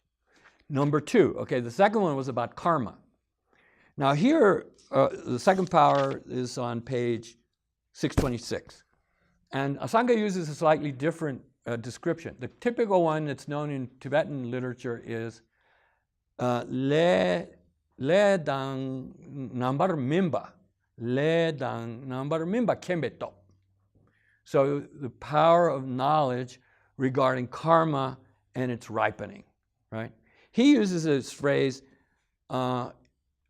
instead of saying le dang nambar mimba, he says, where is it? Note 1484, I give these 2 different ways of describing it. So he calls it karma swaka. It's just, it may be that there were different ways of describing this power, because swaka is not a whole lot different from vipaka. One is, look at 1484. He calls it karma, you see the Sanskrit? Karma swaka jnana balam. Then the Tibetan is le dagir chawa. But the typical one, which I mentioned 4 or 5 lines down in this note, is karma vipaka. Le da nambar mimba. But look at the 2 words, the first 2 words. Karma swaka, karma vipaka. They're not that different. So it may have been that, there was this kind of, some people understood it as karma swaka, some other words karma vipaka. But the meaning is the same. Karma swaka. Swaka means one's own. Karma is one's own, right? That we have to take responsibility for our own actions. And this has a Tibetan phrase, le dagir chawa, right? Like it's the antithesis of the idea, why me, right? When something bad happens to you, why this happened to me? Then the Tibetan would say, le dagir chawa, accept it, own it, right? Literally own it. That's what swaka means, So, okay, so this knowledge is an understanding of how each of us, we are products of our past karma, and we are machines creating new karma, and we ought to be, very attentive to this aspect of what it is to be a living being. So, learning about the principles of karma develops the seed that ripens in the Buddha's unique ability to know karma in all its manifestations. So both of those powers, the seeds of those powers are being developed by learning about the Buddha's word. Okay? That's kind of an interesting way of talking about, studying about the Dharma. Okay? Now here's the second half of this, which is also interesting. Okay? So I mentioned already, now we're flipping, that teaching the Dharma was another one of these topics. And then in 194, we have a number of the other, of those 7 that I'm thinking. Then he says, now he says correct reflection on the bottom of 194. So this is samba, right? Reflection is, there's learning, and then there's reflection is then when you sort of internalize it and refine your understanding and begin to kind of appreciate its implications, right? Through reflection. And he gives an interesting description of that process here in this heading. And then right away he goes to meditation, which is gomba, right? So then he talks about this is 196, and he talks about in terms of 4 categories. First one is quiescence. That's my translation for shamatha, shine. Number 2 is insight. That's vipassana, right? Tibetan Laktong. Then number 3 is the combination of the 2. You have to practice them in union, right? Yuganada, actually. Shine Laktong Sungdu Drelwa, right? That's the perfection of meditation is combining one point of concentration with wisdom in order to develop, intuitive awareness, right? And then number 4 is an interesting term. I think there's a footnote. I translate it as delighting in quiescence and insight. So really different. Look on page 198. What is delighting in quiescence and insight? This is abhirati, the footnote. And the abhirati, the root of it is a kind of delight, right? So the Tibetans say ngumbargawa. And it says it's almost like, the idea is this, I'm really liking my practice. But it actually has a connotation of the consequence of having become proficient at it. When you become proficient at it, you reach a point where it becomes less effort is involved, and you are sort of enjoying the fruits of becoming proficient at shamatha and vipassana. So it's sort of the kind of what should I say? The result of having cultivated it well is an element of meditation that leads ultimately to direct realization. Okay, so anyway, those are the main points that he talks about in meditation. Okay, so that's te sam gom. So this is what the Bodhisattva needs to engage in. And then there was also this conformity in body, speech, and mind with the Buddha's admonitions. That's really morality, right? Okay, now on 199, and this is wrapping it up. So I know I put a lot out there. Page 199, the topic is instruction, right? This is Dhammnak, right? And there's an interesting sort of literal interpretation of the word Dhammnak, as a Sanskrit for it, avavada. At any rate, so here he says, and look at this, briefly, instruction, should be understood as being eightfold in nature.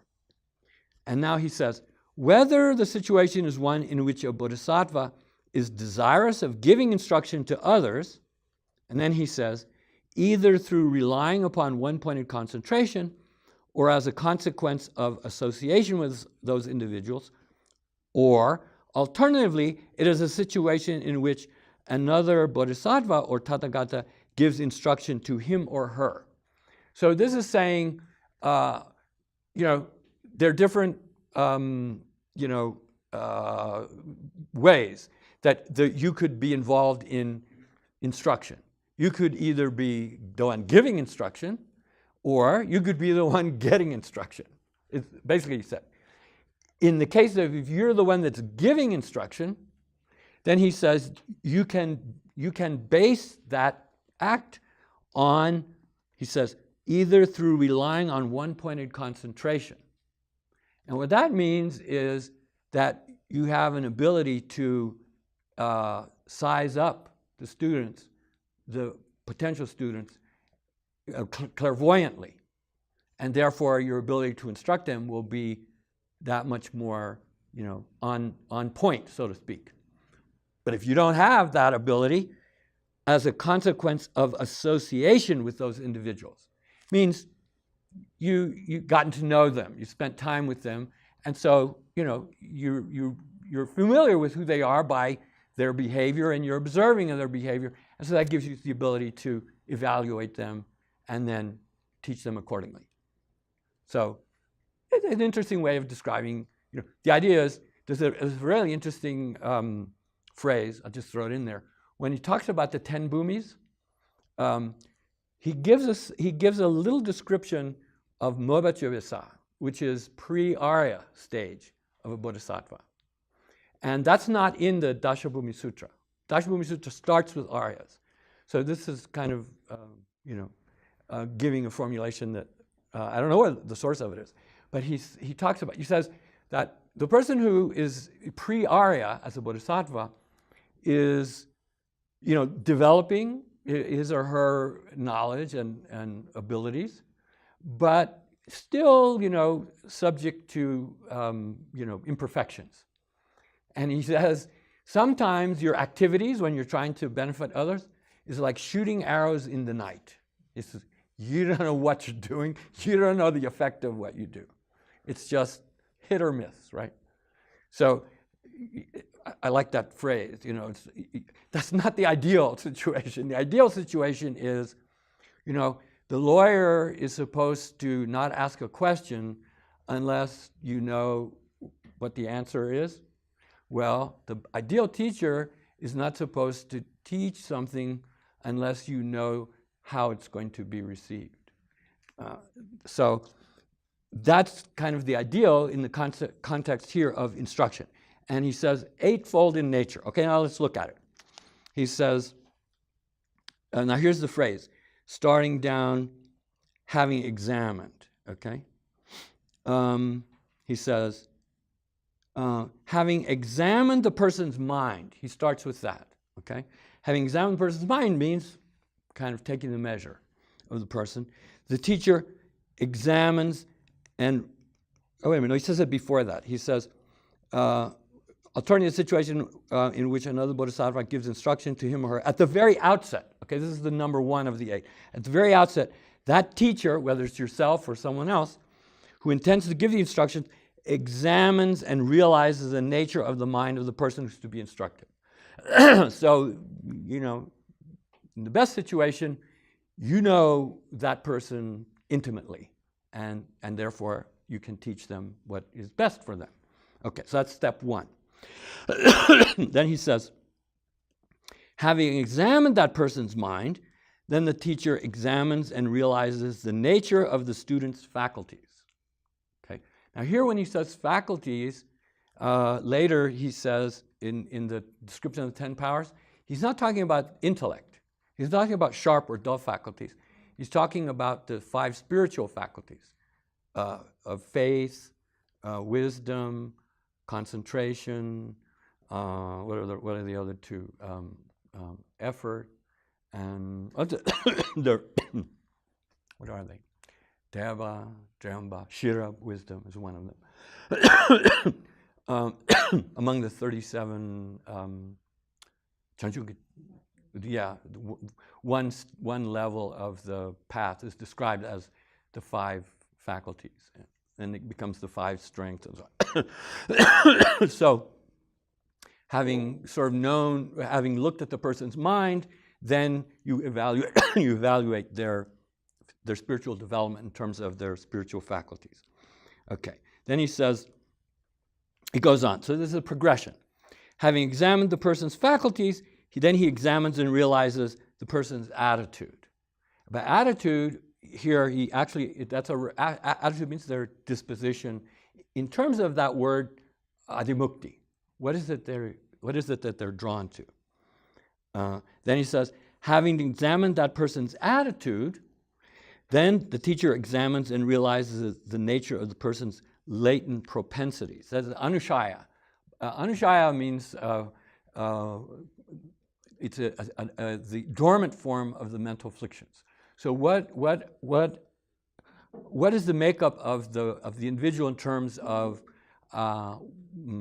which of the mental afflictions is predominant individual, for example, and in that case, what type of instruction is appropriate for a person who is more prone to desire, a person who's more prone to pride, a person who's more prone to anger, and so on. So there's a series of things. And Asanga talks about different types of personalities. Having examined that person's latent propensities, the teacher causes him or her to undertake a variety of means of practice in whatever manner is suitable and whatever manner is appropriate to that person. Okay? And he says here, and here he gives it to them. He says, having caused that person to undertake any one of those means of practice that are suitable and appropriate, whether it be, and here is what they are, through the practice of unattractiveness. Unattractiveness is midukpa gomba. That's the antidote for desire. That's meditating on corpses, for instance, and the impurities in the body to overcome attachment. And number two is loving kindness. Then loving kindness is the instruction for persons who are prone to anger. Dependent origination is for the persons who are ignorant. The diversity of the elements, it's an interesting phrase, is for pride. In the sense that pride is ultimately based on ego.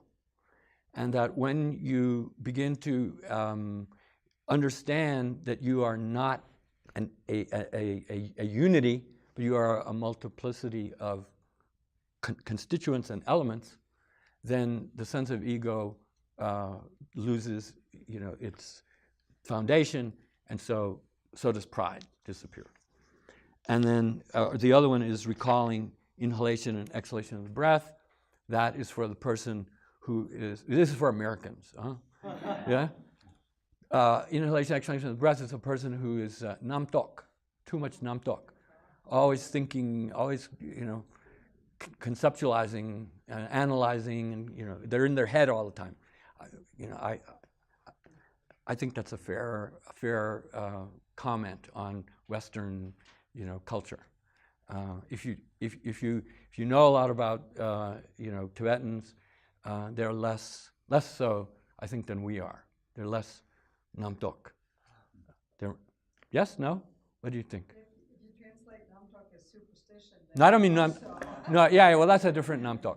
I mean namtok in sense of discursive thoughts, and always trying to sort of analyze things and yeah. Okay. Okay. So that's one of the persons whose minds are too active. So then to calm them, you practice watching the breath. And this, by the way, this categorization is really dealt with extensively in the Shravakabhumi as necessary, preparation for shamatha. So if you have desire, if you have strong desire, you shouldn't try to develop one point of concentration. You should try to suppress that desire, and when you do so, there are certain marks, signs of having done so successfully. Then and only then should you engage in an exercise to develop shamatha. That's something that is dealt with in the Shravakabhumi at length. It's a very interesting idea about how to go about developing shamatha. Did you call it inhalation? Watching, inhale, just counting your breaths, looking at, breathing and following the breath. Like sort of an idea of exhalation. No, both. You breathe out and then you breathe in and you count one breath. Then you breathe out and you breathe in, you count.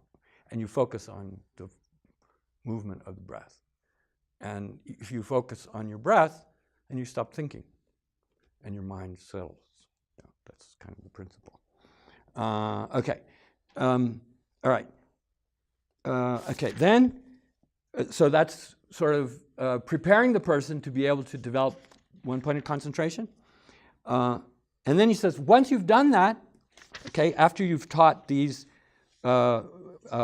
methods of practice as necessary, then the Bodhisattva teaches that person the middle way as the antidote to wrongly grasping at the eternalistic extreme.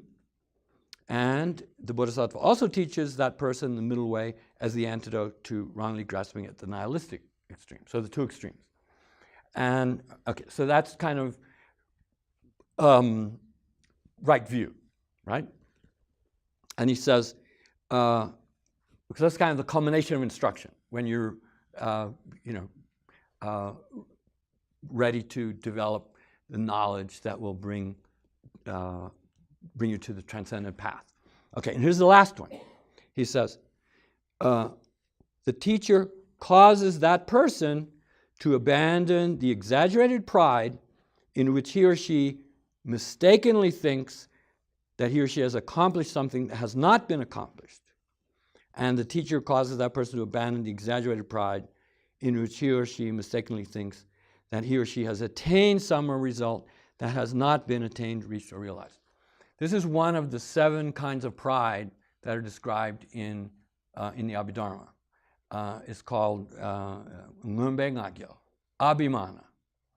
And it's particularly relevant to spiritual seekers, in the sense that spiritual seekers can wrongly believe themselves to have achieved something that they haven't. And then that becomes a deterrent. Most famous example is following the Buddha's enlightenment, right? He first taught the 5, his fellow ascetics. The very next conversion was lay people in Varanasi. And following that, then he went off on his own, and he went to Tengye Wasung, who was an established teacher along a riverbank, and he had 500 followers. It's Uruvilwa Kashyapa, I think.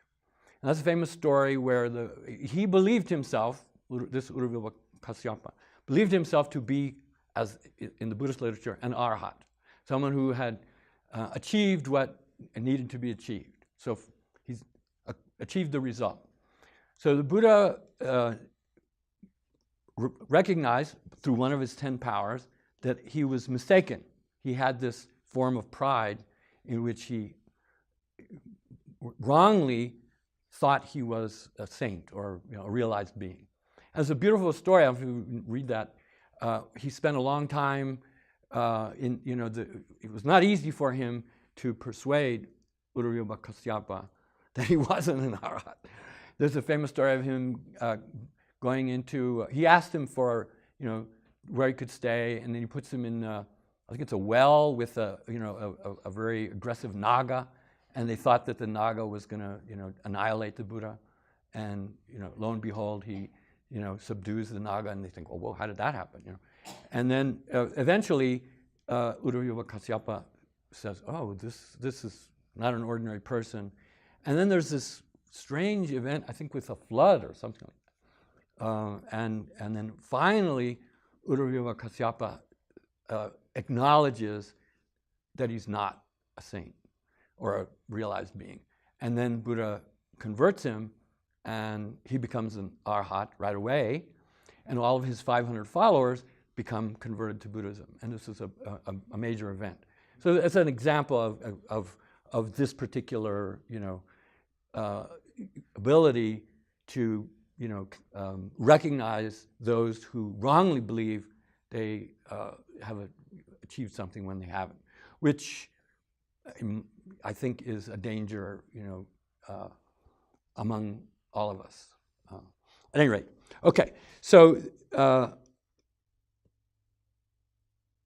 these are the 8 elements of instruction. Okay, now he sort of gives different categories on it. Okay, now look on page 201. This is it. We're getting to this. He says, a bodhisattva who in this very manner either receives instruction from another person or provides it to others, gradually causes the spiritual lineages of 8 powers to be refined and further developed. And these 8 are the remaining 8 of the 10 powers.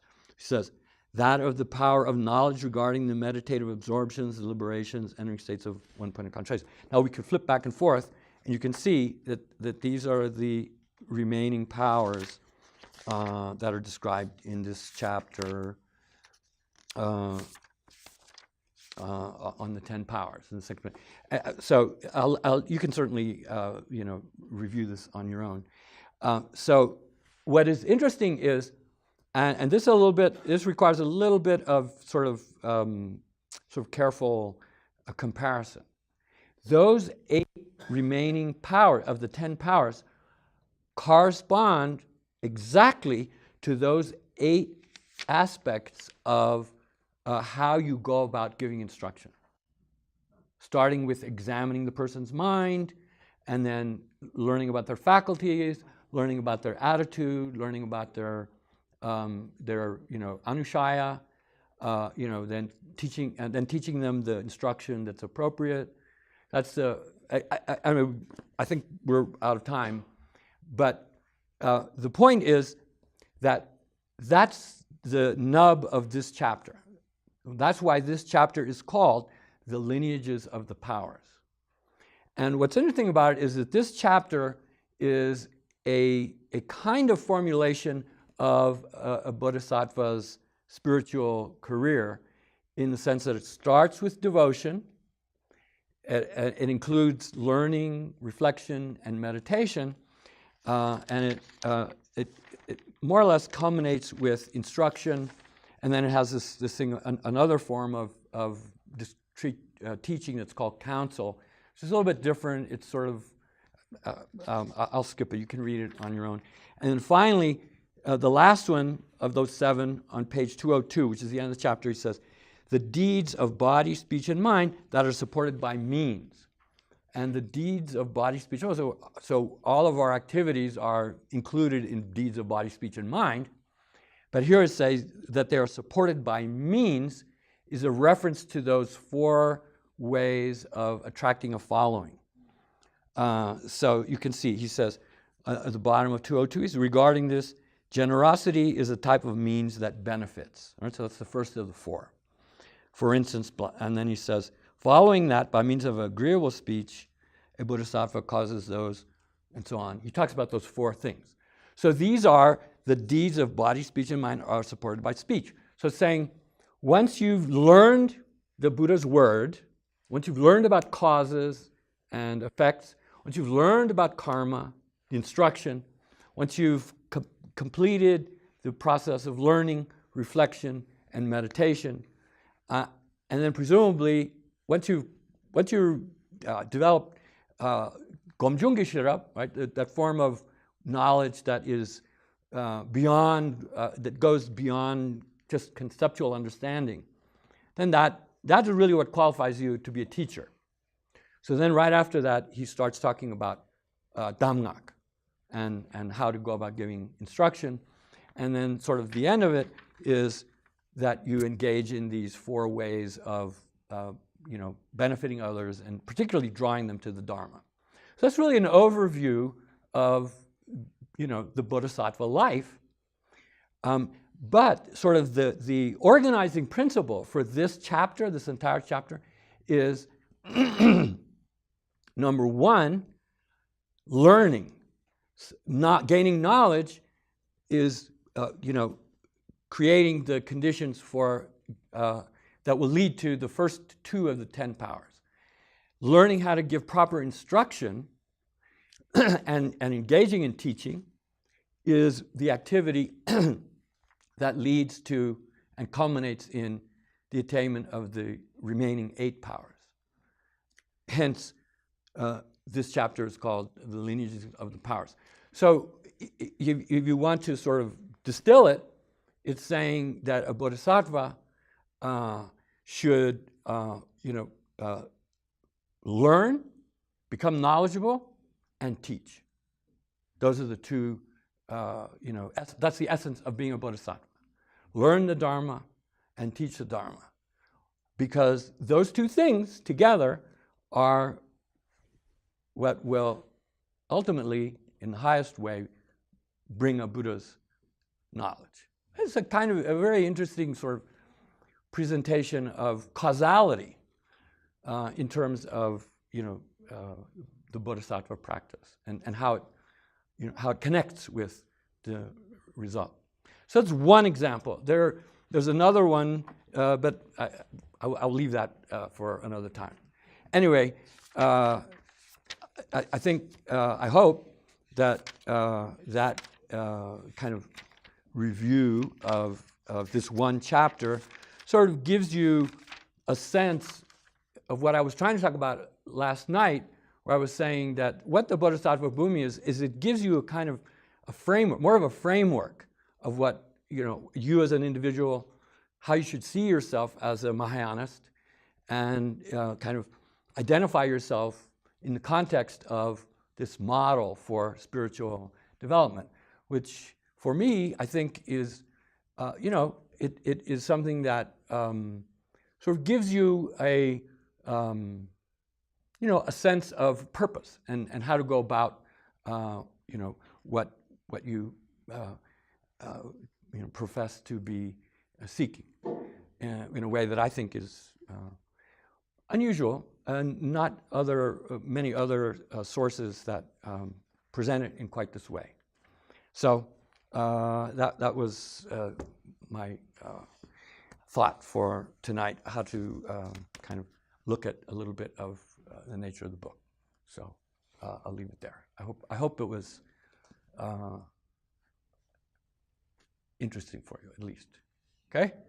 Okay, good. So thank you. Yeah. Okay. Questions from the audience? If you're not too tired, sure.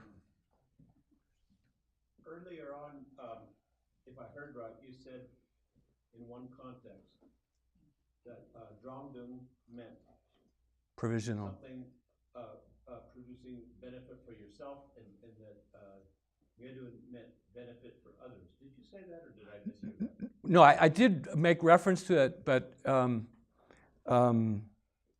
I was talking about the fact that in Mahayana Sutras, some of the teachings are not to be taken literally or need to be interpreted, and those are they do not represent the kind of final word, final understanding that we should have, and that this book is meant to focus more on the definitive. I understand that, and that's the general understanding. Yeah. But I just thought I heard you say that the Drongdung. No. What I said, what I was talking about is that there were those 7 sort of focal points of reference, and the first 2 were one's own interests and the interests of others, and the way Asanga discusses them is sort of how to identify properly what is truly beneficial for yourself. Rather than, he gives the example of self-interest, the crass form of self-interest, as self-indulgence, living a life of pleasure, and not caring about anything else. So that's you're interested in that and that alone. So that's a kind of self-interest that you should abandon. And then the real self-interest, the proper self-interest, is to engage in your own spiritual development, ripening yourself. And then he talks about, obviously the Mahayanist, the Bodhisattva, is equally interested in the welfare of others. And so he mentions, he gives an example of being exclusively interested in what is good for others and not what is in your own interest. So he says to be someone who teaches without having developed the qualities in oneself. So to be talking about generosity and morality to others without, having the qualities yourself, that's a case where you profess to be benefiting others, but you're really not in a position to do that. And so that's an example of not kind of living up to pursuing both interests in a balanced way. I mean, that's the only thing that I can recall about self and others that I addressed. Yeah. Which Tibetan commentaries did you use, and which There aren't really. Last night I talked a little bit about this. There are no Tibetan commentaries that really analyze the text, in a meticulous way. There's one Indian commentary. Samudra Megha's, the Gyatso Trin's commentary, and I used that extensively. were there Tibetan works you didn't use one time? I tried to find them. I mentioned that I did find one Kadampa commentary, but it really was too much of summarizing the material rather than elaborating on it. So it really didn't help for translating. It was interesting, but I didn't really use it much. I mean, my exposure to the text was through, excerpts from it that appear in various Tibetan, works, and that's kind of where I first got introduced to the text. But another point that I sort of touched on was that in when I say modern times, I mean the last several centuries. I don't think the book really is actively used in Tibetan Buddhism.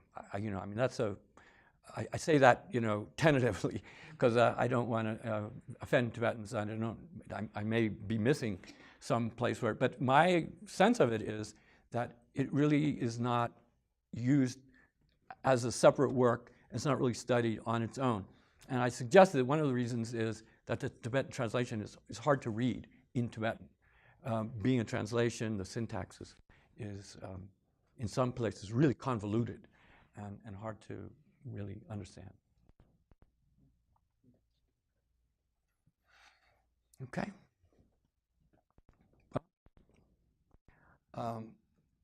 Should we leave it there? I can impose on you this much for tonight. I have a tendency to do that. I apologize keeping you this long. I just want to say that I appreciate coming. It was a pleasure to try to put some of the content of the book out there for you. The idea being that hopefully you might find the book interesting. So with that, I'll say thank you. Yeah, okay.